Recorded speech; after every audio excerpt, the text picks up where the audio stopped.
I work at a call center and I had a call with a dead person. Part number 2. Hello everyone, this is Eric. I have some things I have found since my last post. Last night I went to the place where the call came from and I explored the area. I will be explaining in great detail, so maybe some of you can help me make heads of this.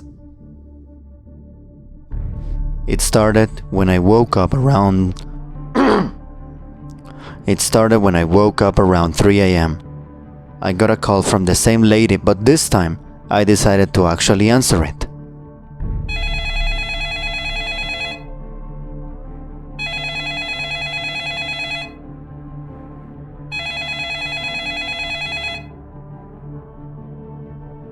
At first, it was just static and someone breathing heavily. Eons went by with this breathing and static. However, this time I didn't feel any anxiety but sadness. An overwhelming wave of despair and grief washed over me as I listened to her labored breathing.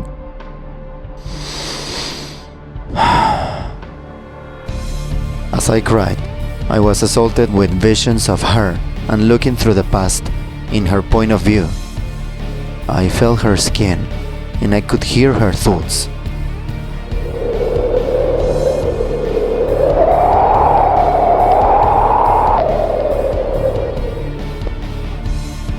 It all started when she woke up and looked around for her husband. Where is he now? Out drinking still? I'm worried about him. She thought to herself quietly. Her heart was aching and I could feel the pain of distrust from the husband being gone.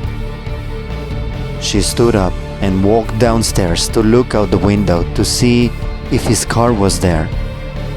When she opened the blinds, more sorrow and disappointment. I could feel the weight of her emotions and the tragedy that this simple action had left on her. The sun was bright and stung her eyes, and I felt the pain too. I saw the street where the Google car was because in front of the home was the well with a single hanging bucket, but it looked old and unused. She sighed and continued to the living room. The room was decorated with different moon shapes and stars. Pictures of the moon were on her wall. She sat down and turned on an old console TV. The news was playing and the moon landing was a success last night.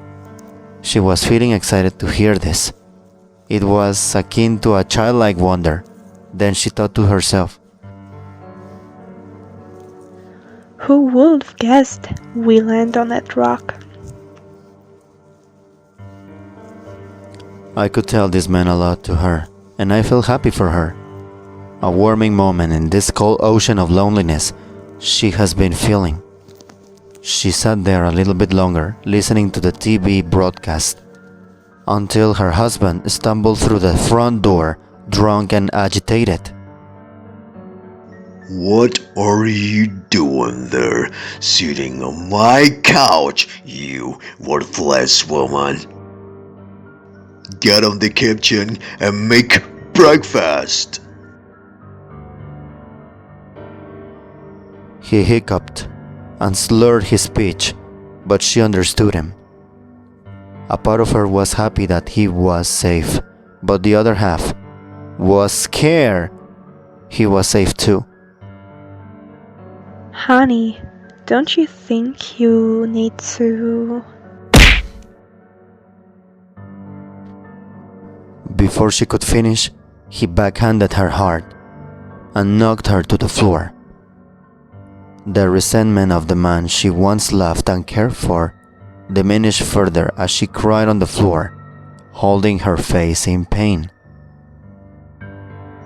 I didn't say for you to talk back or to think, woman, he said with a fit of ferocious anger. The malice in his voice shook me to the core, and I felt her fear and pain as she stood up silently and went into the kitchen. She grabbed a pan from the cabinet and turned on the stove. She then grabbed the butter tray from the fridge and she placed half a stick in the pan.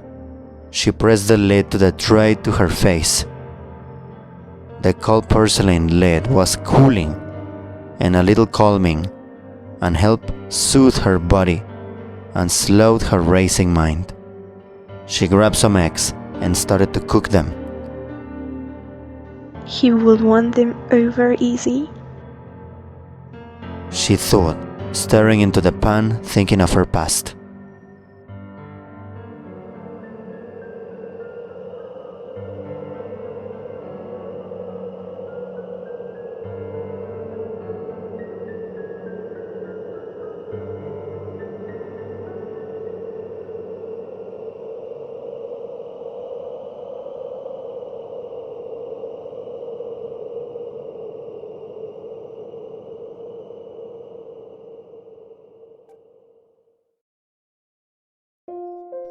He wasn't always a bad person. In the beginning, he was sweet, a young man who would protect her at all cost. One moment she was working at a drive-in and a guy stepped out and groped her. She was helpless and she was on skates and had no real momentum to pull away, so all she could do was cry and scream, which made the man even more aggressive. Her soon-to-be husband jumped out of his car and yelled, "Get off her, you creep!" The man looked back and yelled, "Huh, what you gonna do? This ain't your broad, why do you care?" Her husband walked to the man and punched him square in the jaw, knocking the man down, which made the girl fall. Her husband, with a smile, stood over her with his hands up and then said, "Now, leave this lady alone, or will we have further problems? You got it?" The coward creep stood up and ran to his car to quickly speed off. He didn't even pay. She sat on the ground trying to fix her blouse. "Sorry about that creep. What's your name, Mom?" He said as he reached his hand out, and she grabbed it. He lifted her with surprising strength for his build and gave her a handkerchief. My name is Mary. What's yours? My knight is shining amour. He laughed. "I'm hardly a knight, but my name is Terry." The flashback ended as she was brought back to the moment that she was in now. Terry was fast asleep and snoring loudly on the couch.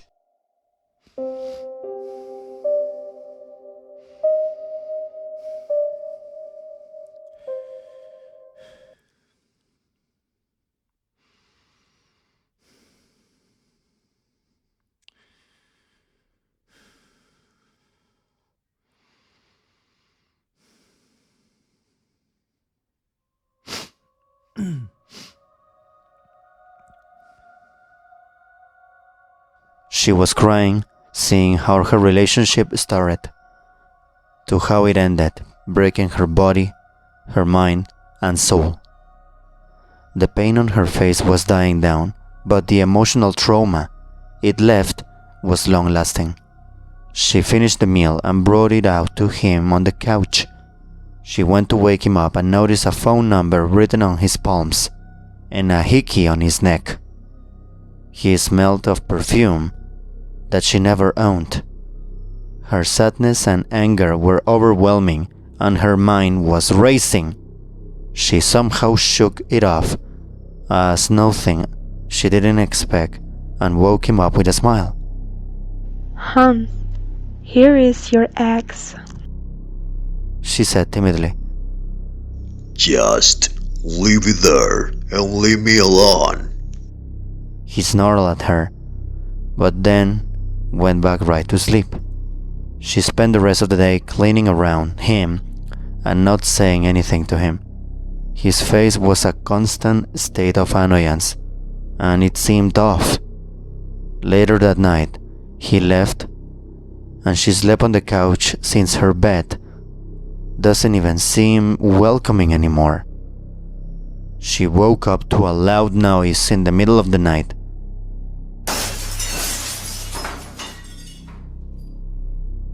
The clock rang 3 times as her husband Terry burst through the door, drunk and angry.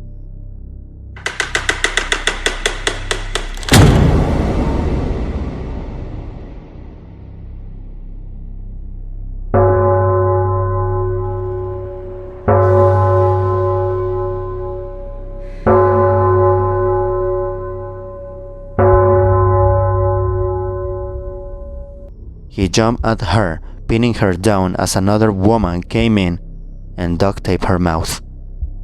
She didn't recognize the woman, but she had a bright blonde hair and a small scar on her cheek. Terry tied her wrists and feet together before dragging her to the well and lifting her over his shoulders. The pain and fear she felt were intensified by the downpour of rain outside.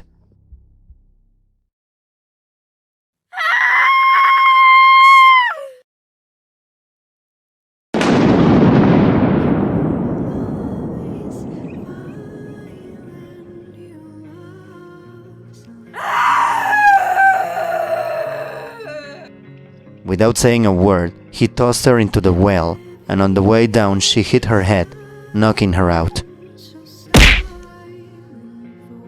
She woke to a heavy sloshing and something heavy and wet landing on her lap. It was concrete. She looked up in abject horror as concrete poured all over her in waist-deep water. She was freezing cold and crying, but she couldn't scream. She could only reach for the sky, begging for help. She tried to stand, but she was already covered up to her chest in heavy cement, and she had no energy. I could feel every bit of anguish, fear, and anger that she felt as her husband Terry betrayed her and is now sealing her alive in this tomb. As the cement piled on, her breathing became more labored, and she started to lose consciousness again. In one final effort, she shoved her arms over her head and stuck them to the wall. She died from asphyxiation. The pain of drowning or asphyxiation was so great, it felt like her lungs and body were on fire, while her muscles spasmed and her brain started shutting off body parts to preserve oxygen.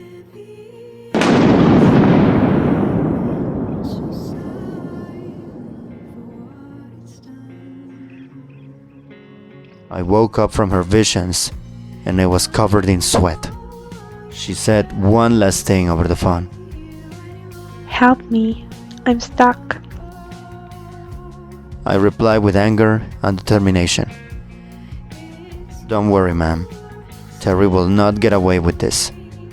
She replied with a simple thank you and hung up. Thank you. Thank you so much.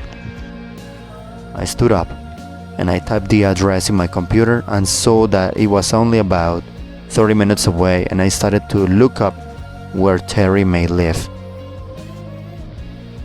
A newspaper article showed that Terry Campbell has filed for a missing person for his wife Mary Campbell. He was in the bar at the time of her disappearance. If you know anything, please let the authorities know. A small black and white image of Mary was next to the article. That's her. It has to be her, I said to myself.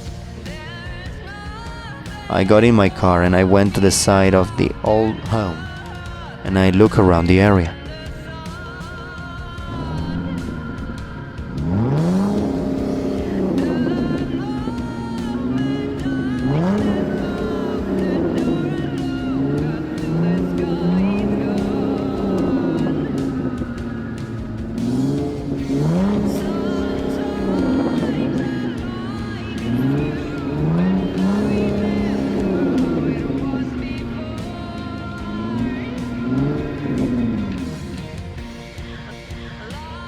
It was all overgrown with the wall I saw earlier. It was already knocked down, but the well was still there. Although it was dilapidated, I could see into it. Inside the well was a small amount of water, and it was only about 4 feet deep. That's like 1 meter 30 centimeters. I jumped in carefully and bent down. The skeleton fingers of Mary lay just above the cement, and her gold ring was still on the finger. Something in my body felt peace, as if Mary wanted me to help her and find her. I grabbed her ring and I carefully climbed out. I grabbed her ring and I carefully climbed out.